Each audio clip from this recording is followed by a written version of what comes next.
Y como siempre es un placer saludarle en tutorá.tv y reflexionar y pensar y preguntar y admirarnos de muchas cosas o también buscar sentido histórico, filosófico, existencial, de muchas maneras a las facetas que ha atravesado el pueblo judío y el Estado de Israel en sus figuras que lo antecedieron. Y hoy, querido Rabí Anillar, le pregunto por un tema, Purim. Para los niños judíos es el momento cumbre del año. Sí les puedes decir que si Kippur con su relevancia de reflexión, que si Rosh Hashanah, que si Pesach con las cenas y la comida. Pero Purim es lo que le gusta a los niños, ¿no, Rabí? Sí, Purim es marcado en el calendario hebreo como una fecha muy alegre, muy bonita, entre los disfraces y los dulces y los incluso regalos monetarios, todo eso le El hace... abuelo se mocha, ¿no? El abuelo da algún regalito al niño. Es tan feliz el niño que ni pregunta qué es Purim. No importa el motivo, en tal que sea así de alegre. Y ni pensar con toda esa alegría que se monta, que tiene su origen en un intento de genocidio. Lo más cercano que hubo antes de la atrocidad de los campos de concentración nazis fue justamente lo que intentaron en ese momento los persas con un personaje siniestro y de estatura hitleriana como Amán. No estoy exagerando, ¿sí? Así es. La primera figura humana que decidió en la historia exterminar al pueblo de Israel era Amán. Justamente la fiesta de Purim es porque no lo logró. Pero la intención de él era, claramente como dice la Megilá, la Ashmid, la Arog, o la Abed, exterminar a toda la gente, desde ancianos hasta niños, hombres y mujeres. Ni siquiera como era práctica común en la época, hablamos de unos 2500 años atrás, que decía, si te conviertes o si le rezas al que yo le voy, te la perdono. En este caso no. Aquí era, no te la perdono y quiero que desaparezcas de la faz de la tierra. Era ese nivel. Es curioso que en la historia de Purim todos recordamos a Amán como el malo. Pero entre líneas se nos escapa un personaje peor que Amán. ¿Quién es él? Ahashverosh. El mismo rey. El rey. Algo que no se nota al leer la Megilá. Y el motivo es que no se nota porque la Megilá se escribió en sus días a través de su esposa y no se podía escribir ahí las cosas como eran. Pero un dato curioso, nos dicen nuestros sabios, que Ahashverosh nos odiaba más que Amán. Es más, me atrevería a decir que la medalla de oro del antisemita más grande en la historia se la lleva a Ahashverosh más que Amán. ¿Por qué? Tuvimos dos tipos de enemigos, como tú bien lo dijiste. Unos que querían el cuerpo y otros que querían el alma. Unos que nos decían, si te conviertes, vives. Y otros te decían, a mí no me importa que te conviertas o no te conviertas, que aceptes mi religión o no. Yo a ti te mato. Los griegos, por ejemplo, en Hanukkah, conviértete en helenista, en griego, y ya. Y hasta quisieron poner una efigie de Zeus en el Beit HaMikdash, en el templo mayor. Y con eso ya no me meto contigo. Hitler, por ejemplo, no le importaba que te conviertas. Ahashverosh odiaba al pueblo de Israel y ya voy a explicar por qué. Qué error tuvo. Que nada más con esta explicación se entiende toda la Megilá. Pero él dijo así a Amán: cuando tú vayas a matar a los judíos, no lo hagas así con una espada, no. Tú ofrécelos convertirse, posternarse ante una estatua para vivir. Y cuando ellos lo hagan y traicionen a su Dios, ahí le matas. O sea, era una doble humillación. Un primer sentido de inquisición. Dos en uno, a nadie se le ocurrió en la historia. Solo a Ahashverosh. Y es curioso saber por qué nos odió a Ahashverosh. ¿Por qué nos odió a Amán? Es normal. Ya llevábamos un pique de familias. El rey Shaul guerreó contra su abuelo Agag. El pueblo judío y Amalek ya tienen historias. Sí que vale la pena mencionarlo. Pongámonos un poquito en el tiempo. Los persas tuvieron importantes guerras contra todos los pueblos del Mediterráneo porque eran un imperio hegemónico. Vamos a ver, la famosa maratón de los Juegos Olímpicos surge porque viene corriendo un soldado de Marazonas hasta Atenas para decir, le ganamos a los persas. Ya había una situación contra los persas de muchos pueblos. Y pues los judíos que estaban en la zona no era la excepción. Entonces, el rey Saúl, el primer rey que tiene el pueblo judío, ya tuvo una situación directa. No con los persas, con Amalek. Era un Amalek. pueblo cercano a Israel. Sí. Y Amán era descendiente de Amalek, que llegó a Persia. Entonces ya traíamos Con un Amán ya pique traíamos. del Medio Oriente Sí. que llegó a Persia. Pero a Ahasverosh su odio era muy curioso. Explican nuestros sabios que a Ahasverosh, sus magos, brujos, intérpretes de yo que sé qué, le adivinaron y le dijeron, el siguiente rey es judío.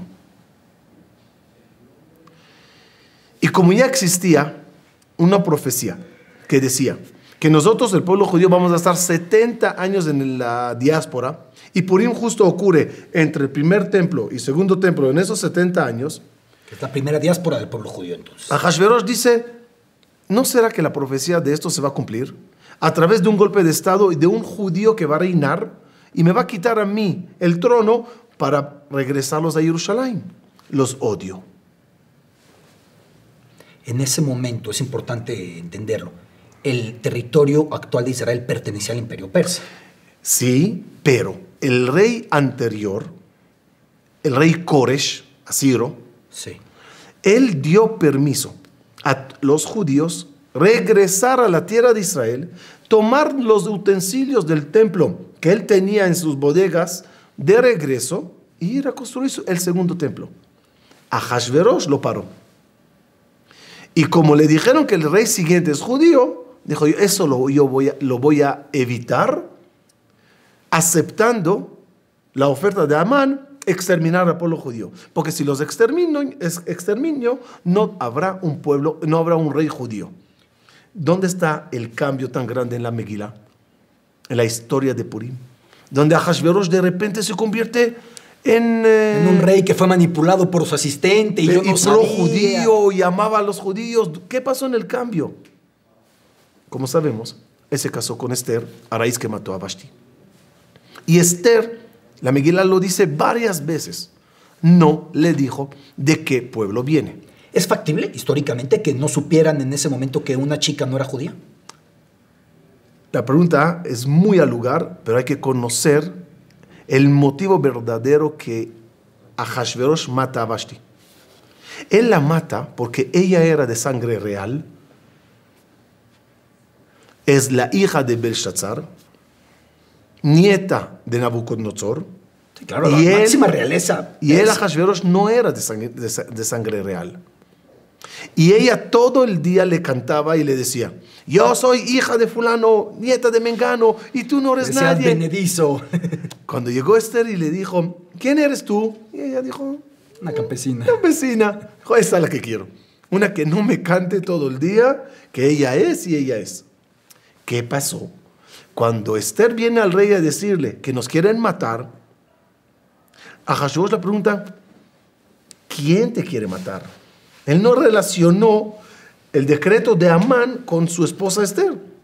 Y ella le dice, es que yo soy judía. Y ahí se voltea toda la historia de la Megilá. ¿Por qué se volteó? Porque Ahasverosh entendió. El rey que viene es judío. Porque es mi hijo descendiente de Esther. Y ahí entendió que todo el antisemitismo de él era en vano. Cosa que dicen nuestros sabios, Purim perdurará para siempre y será símbolo para siempre, donde muchos antisemitas descubrirán que el odio de ellos era en vano, era de balde, era por error. Porque ellos eran parte de esa misma historia. Me voy a una pregunta mundana. Es la maravilla de platicar con usted, que se puede hablar de todos los ángulos. ¿Sí era muy guapa? Porque nos venden en la escuela que era la Marilyn Monroe de la Biblia, valga la expresión tan... ¿Cómo saberlo? ¿Cómo determinarlo? ¿Cómo considerar las exageraciones? ¿Qué era guapo o qué era estética en esa época? Mira, justo con Esther hay un aprendizaje muy grande. La Torá, la Megilá, no dice que Esther era guapa. Lo dice de una forma muy cuidadosa. Y cayó Esther en gracia ante todos los ojos que la veían. Esa expresión los que conocen la Torá y cómo Jajamim con una lupa se dieron cuenta de los detallitos. ¿Por qué tantas palabras para decir y Esther era guapa? Ya, Yafa, era guapa. Esther, Yafa, ya. Y Esther caía en gracia ante todos los ojos de los que las veían. ¿Sabes qué? Quieres ponerlo así de largo. Y Esther caía en gracia ante todos los que la veían. O ante todos los ojos. No se entiende la frase. Explican nuestros sabios. No era guapa. Pero Dios hizo que los ojos que las vean, que la vean a ella, vean una mujer guapa. Tenía un carisma especial, tenía algo especial que adquirió. Es una manipulación cerebral por Dios cuando nos quiere causar que algo nos parezca bien o mal. La gracia no es algo que se lleva encima. La gracia no tiene un maquillaje. La gracia se pierde o se gana únicamente por decisión divina.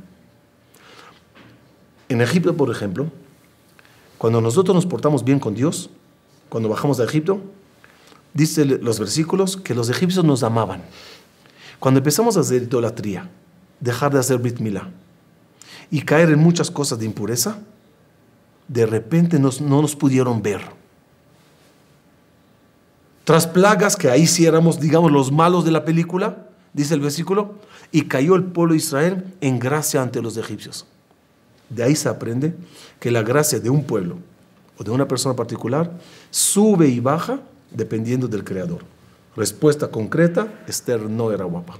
Me encanta, aprovecho, y dejo de ver al Rabí por eso, para decir que no es el tipo de preguntas que planeamos, son las que más disfruto con el Rabí Aniyar, porque realmente es muy interesante ver las lecturas históricas que puede haber en torno a esas situaciones. Ahora, ha pasado a la historia de una manera muy curiosa, porque incluso yo tengo confusión, Rabí. Hay fechas distintas en el mismo mes de Adar.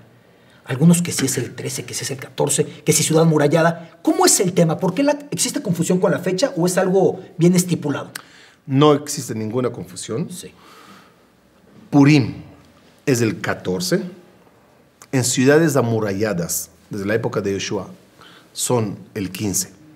Pero a lo que tú te refieres quizás es, en la Megilá misma dice que el día de la victoria fue el 13. Pero se celebra el 14. Pero se celebra el 14, y ahí tienes razón. Si la Megilá dice... Tan como la independencia de México. Si la Megilá dice 13, ¿por qué festejamos 14? Y a esa pregunta tuya voy a añadir otra pregunta. Hanukkah, que es una fiesta un poco similar porque es post-Biblia, post-Torah. Ocurrió después que se cerró el Tanaj. Ocurrieron dos milagros. Ganamos a los griegos, que eso significa mucho. Sí, claro. Y un aceitito duró 8 días. Si a mí me darían escoger qué resaltar, yo resaltaría la guerra. Claro. No un aceitito. ¿Por qué no se habla de la guerra y de la victoria a los griegos en Hanukkah? Sí, el símbolo o el resumen del aceite que duró 8 días somete a toda la historia. E incluso muchos que festejen Hanukkah no sabrán ni contra quién fue ni qué hubo. Y es lástima, yo creo claro. que ahí está el milagro mayor. Claro. Que un grupito gane a todo.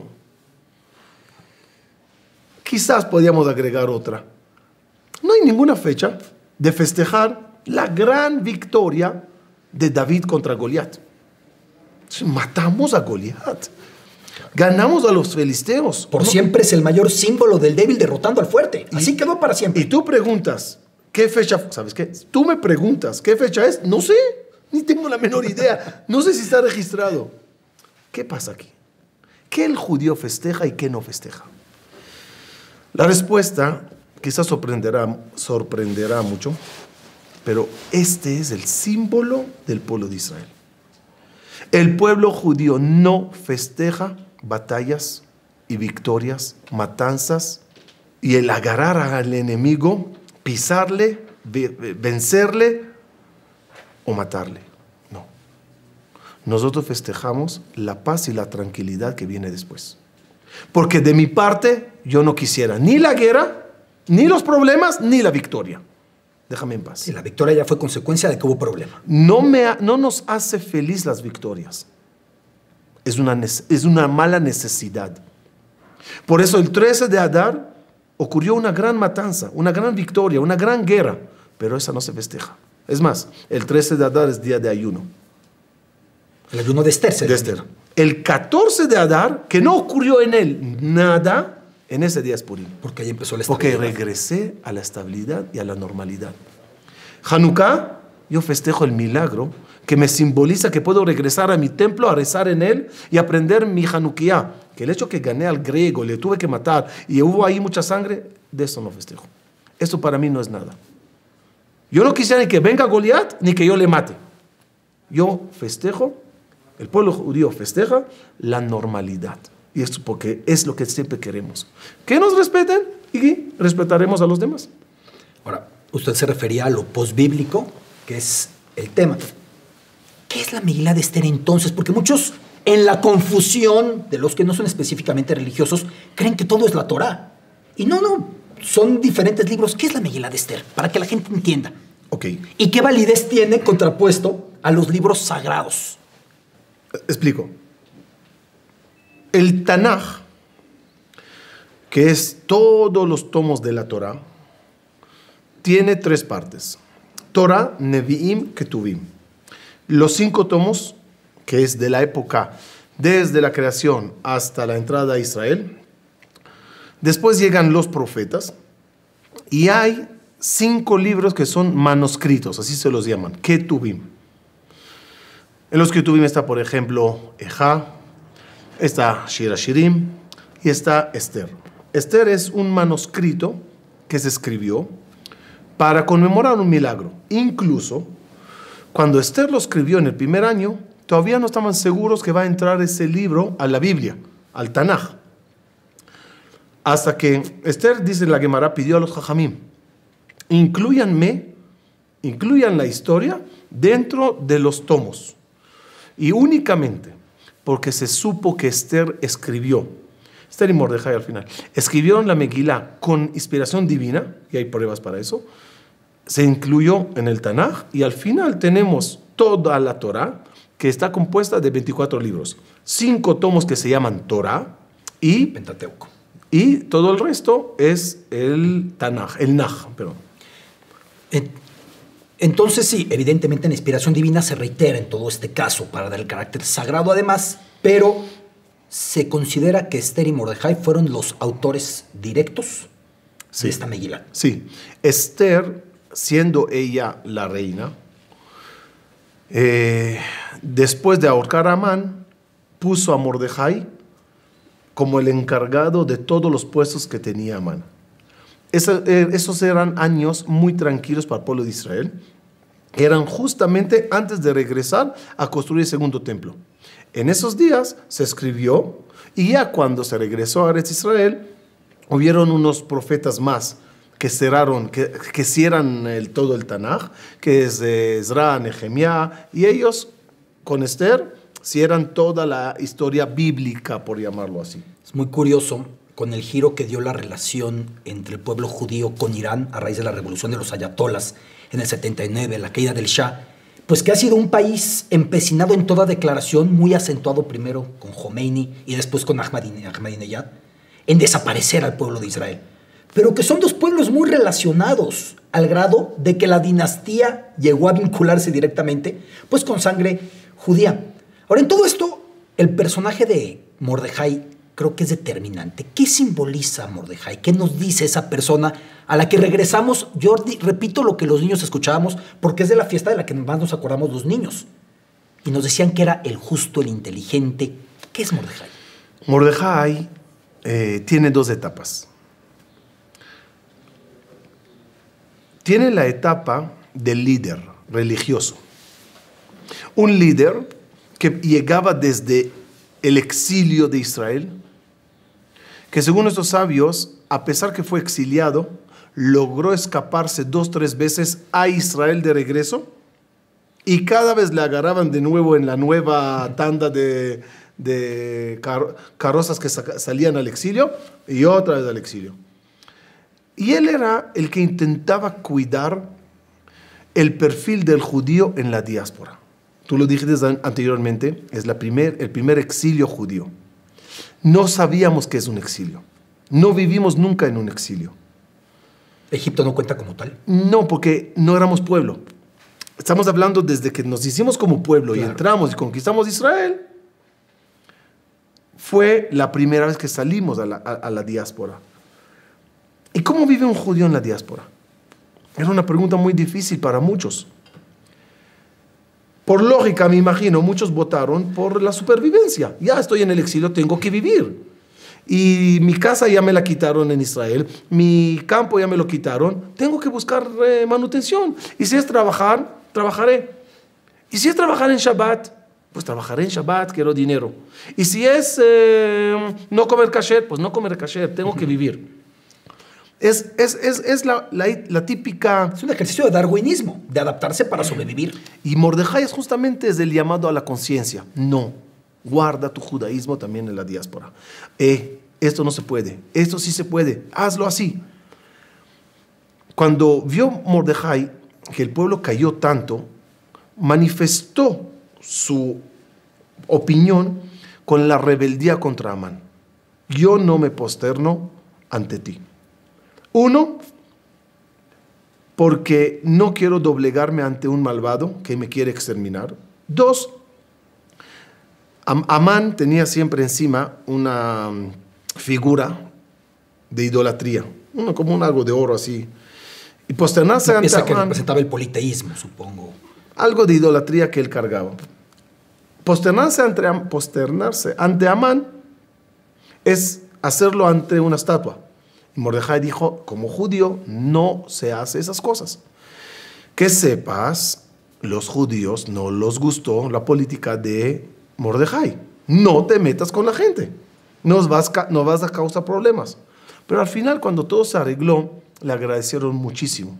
Porque él, en toda esa época difícil, y donde la gente buscaban qué hacer, él enseñó a todos los niños, reúnanse en los templos, lean salmos de Tehilim, pídanle a Borei Olam, pídanle a Dios. Y Esther le dijo, ayunen.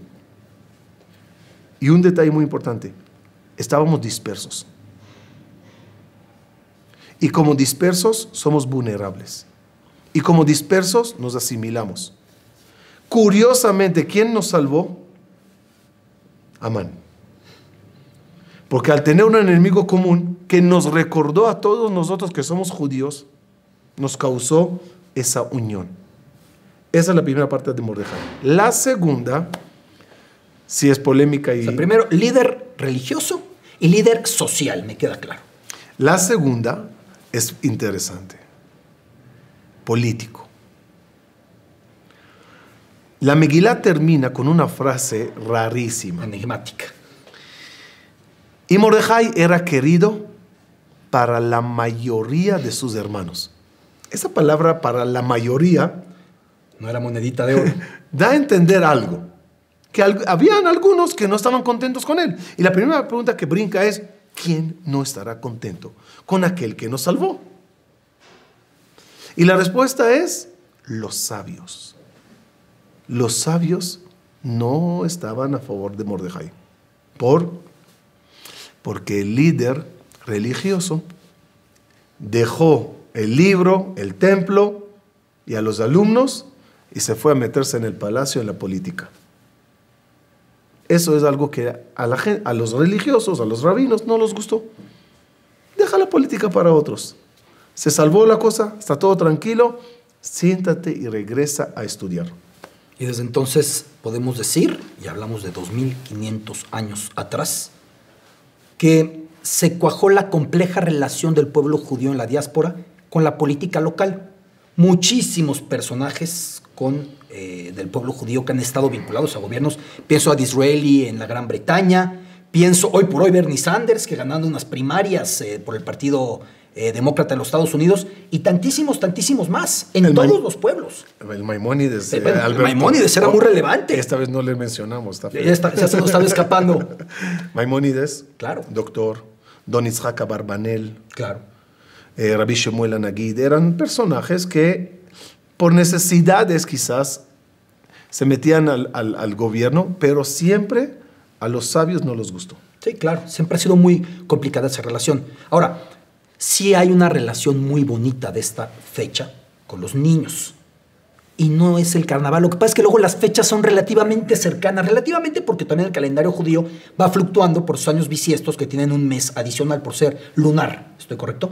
Pero hay una cercanía al carnaval. Lunar solar. El judío es lunar solar. Exactamente, es lunar solar. Y cada año hay diferencia de 11 días. Por eso cada 3 años aprox se hace un mes bisiestro para compensar. Sí, claro, lunar solar con ese mes adicional. Pero el hecho es que coincide más o menos con el carnaval en el tiempo del calendario anual, pero no así en la historia y no así en el sentido. Nada que ver. El carnaval no existía todavía no existía el cristianismo siquiera. No sé si el carnaval estaba o no, pero Purim no tiene que ver nada con eso. Y sí hay que explicar de dónde llegaron los disfraces a las fiestas judías. Ese Halloween judío, entre Halloween comillas. judío, y cada uno se disfraza de otra cosa. ¿Cuál es la raíz que hay detrás? La verdad, hay muchas respuestas y a mí me gusta una que es la siguiente. Purim tiene un mensaje muy importante: ayudar al prójimo. Lo hacemos a través de regalos de comida y bebida que damos unas familias a las otras, amigos, mandan platos de dulces, se llama Mishloach Manot. Y también se ayuda con Matanot la Evionim, se da limosnas, tzedakah, caridad a gente necesitada. Pero esa mitzvah, creo que lo hablamos una vez, tiene un problema. Cuando tú vas a ayudar a un pobre, él no puede saber que eres tú. O mejor sería que él no sepa que eres tú. Y tú tampoco es bueno que sepas que es él. Por lo tanto, todo el sistema del disfraz es: el pobre se disfraza, el rico se disfraza. Salen a las calles a disfrutar, a bailar. Y uno extiende la mano y el otro pone, y nadie sabe quién es uno y quién es otro. De esa forma se cumple con la mitzvah de la mejor manera. Además, Purim es alegría. Lo vemos en el banquete, en el Ejaim, y el disfraz y los regalos hacen de lo suyo para incrementar la alegría en ese día. ¿Es cierto o es una malinterpretación que es una fecha en la que es aconsejable o admisible tomar unas copas o perder un poquito el sentido? ¿Es cierto o es exageración? Sí está eso bajo, digamos, criterios de interpretación. Yo creo que se dividen los que les gusta tomar y los que no les gusta tomar. Sí se acostumbra a tomar. La halajá sí lo dice como un día de brindis. El límite es el discutible. Hoy en día, yo creo, bajo las circunstancias que estamos viendo de exceso de alcohol y adicciones fuertes a ese punto, yo creo que de alguna forma debemos todos de tomar la interpretación más light, por llamarlo así, incluso en Purim, tomar, pero hasta un grado de cansancio para dormir, pero no arriesgar las vidas, no manejar de esa forma y no convertirse en adictos el resto del año. Y menos bajo pretexto o echándole la culpa a la Megilat Esther. Sería un absurdo total. Hay gente que tiene Purim todo el año. Sí, bueno, naturalmente hasta 4 veces a la semana. Pero sí, no hay que quitarle el sentido. Y me gusta mucho que en la religión judía hay muchas fiestas, no es la única, que dan un rol muy activo a los niños. Sea haciendo las preguntas en otra ocasión, como en Pesaj, sea en este caso con los disfraces, con los intercambios, pero el niño es considerado para este tipo de celebraciones. El niño y la niña, por igual. Yo creo que los niños, especialmente en Purim, toman una parte activa porque queremos que justamente conozcan el lado bonito del judaísmo, el lado alegre, el lado feliz, el lado de la sonrisa, porque ese es el judaísmo. El judaísmo no es Tisha B'Av. Sí se necesita de Tisha B'Av. Sí se necesita sentarse en el piso y llorar por el templo y las desgracias que nos pasaron. Pero la mayoría del tiempo es felicidad y alegría. Y eso que el niño lo vea, por lógica, va a decir, quiero esto. Quiero esta clase de religión, quiero esta clase de pueblo. Eso es uno. 2, Purim simboliza salvación. Y como pueblo fuimos perseguidos muchas veces. Y la esperanza es la que nos mantuvo siempre vivos. Sí es verdad, muchas veces la esperanza no llegaba o llegaba tarde. Pero por tener Purim en la historia, eso siempre nos animaba. Quizás esta también es otro Purim. Quizás ahorita llegará una salvación. Sin la esperanza, nuestro pueblo no duraría tanto tiempo y no podría tolerar tantas persecuciones. Purim es un símbolo muy fuerte en el judaísmo. Es un símbolo de mañana puede ser diferente. El cambio en Purim no fue paulatino, fue de repente. En un solo día, en medio día, se volteó toda la historia. Es un mensaje muy importante a la gente que atraviesa problemas. En un instante puedes salir de la oscuridad a la luz. En un instante se pueden arreglar las cosas. Yosef Atzadik, que es el símbolo del pueblo judío en la diáspora, porque fue el primero que salió como pueblo, el primero que se como expuso familia, a ser judío ante. Él era prisionero, esclavo, humillado. Y una mañana amaneció como esclavo, como prisionero, y esa misma noche se fue a dormir como virrey. Es el símbolo del cambio radical que puede pasar uno en su vida. Si me permites, Alberto, mi rabino nos decía en la yeshiva, porque nos veía preocupados que no llegaba la muchacha para casarnos, no encontrábamos el Nesib, la ansiedad clásica del soltero. Y de algunos solteros. Y nos decía, tranquilos, tranquilos, aprendan de Yosef. Una mañana amaneció como prisionero y fue a dormir como rey. Ustedes también, nos decía. Ustedes también, alumnos míos, una mañana amanecerán como reyes y esa noche irán a dormir como prisioneros.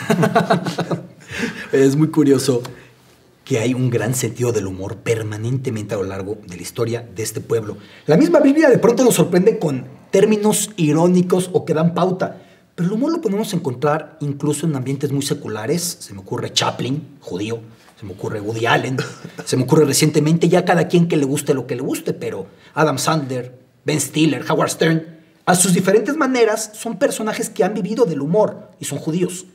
Y es un humor muy negro, esas Osnei Amán. Son las orejas más célebres en la historia del pueblo judío. Las de ese genocida o presunto o intento de genocida.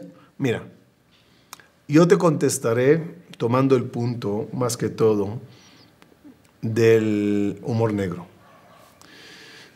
No sé si nosotros los judíos nos especializamos en humor negro, pero que existe y fuertemente sí. O la historia nos convenció.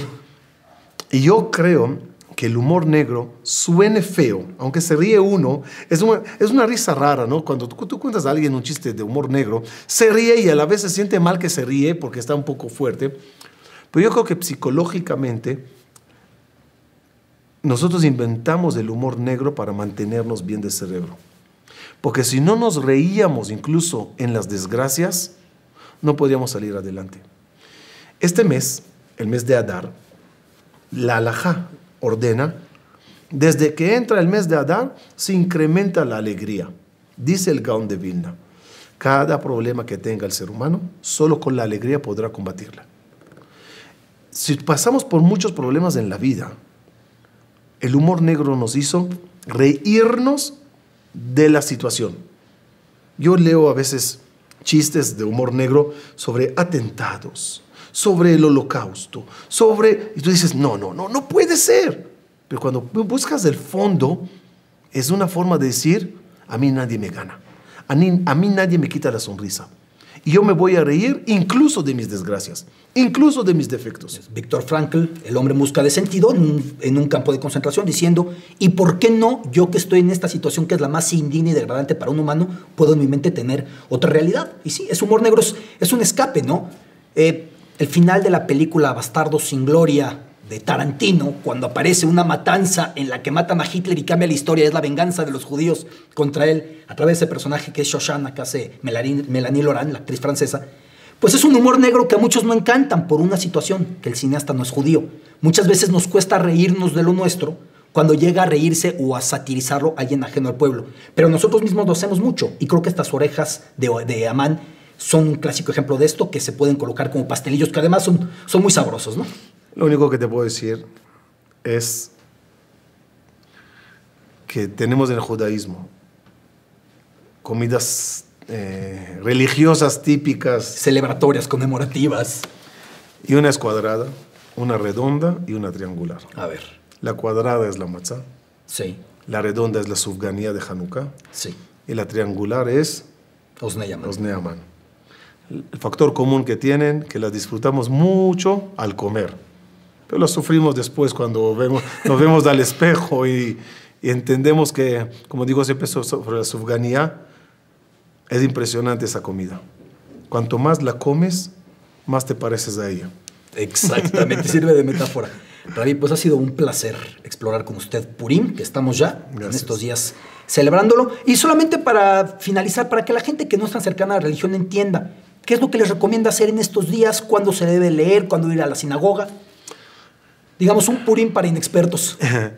Mira, un manual de 1 minuto de Purim diría lo siguiente. 1, leer la Megilá 2 veces. 1 en la noche, 1 en el día. En un knis con una alegría de Amán y los Además, ruidos. se va muy rápido y es una muy lectura muy ameno, agradable. con los niños, porque es una convivencia muy bonita. Que, por cierto, el templo hace ruido cada que suena el nombre de Amán. ¿Eso es muy viejo? Perdón que ya lo interrumpí en ese Sí, minuto. yo creo que sí. Dicen Amán y todo el mundo pitorrea. 2, Purim es una fecha maravillosa de arreglar cuentas pendientes con la gente que tuvimos piques con ellos durante el año. Se lleva platos de regalos.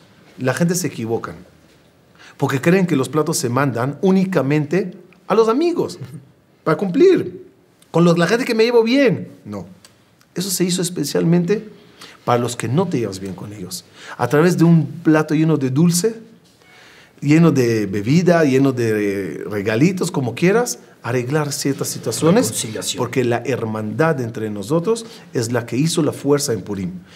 El disperso nos hace vulnerables. Y fíjate cómo se juntan las dos cosas. La Megilá, que es Torah, y los Mishloach Manot. Escuché una vez de Rav Shlomo Tawil. El pueblo judío fue comparado a los granos de arena del mar. Y la Torah fue comparada al agua. Mete la mano bajo la arena y levántala. Tienes mucha arena en la mano. Levanta la mano, se va todos los granitos de arena entre los dedos. Pero si echo agua a todos esos granitos de arena, los puedo levantar como un solo bloque. Cada yudí es un granito de arena disperso. Pero la Megilá, la Torah, el agua, es lo que nos hace a todos nosotros un pueblo unido. ¿Cuál fue su mejor disfraz de niño en Purim? Ajá. Yo me acuerdo que era chiquito y mi mamá me disfrazó de pirata. Pero era más o menos la época post-Moshe Dayan. Con el ojo parchado. Tenía este sello. La gente me preguntaban, ¿de qué te disfrazaste? ¿De Moshe Dayan o de pirata? Yo me enredaba y no sabía qué sí. Hasta que le dije, no sé. A lo mejor Moshe Dayan era también pirata, no sé. A su manera. A su manera. Rabbi, un placer. Muchas gracias y feliz Purim. Bueno. Gracias, Alberto, muy amable. Seguimos en tutora.tv. Saludos.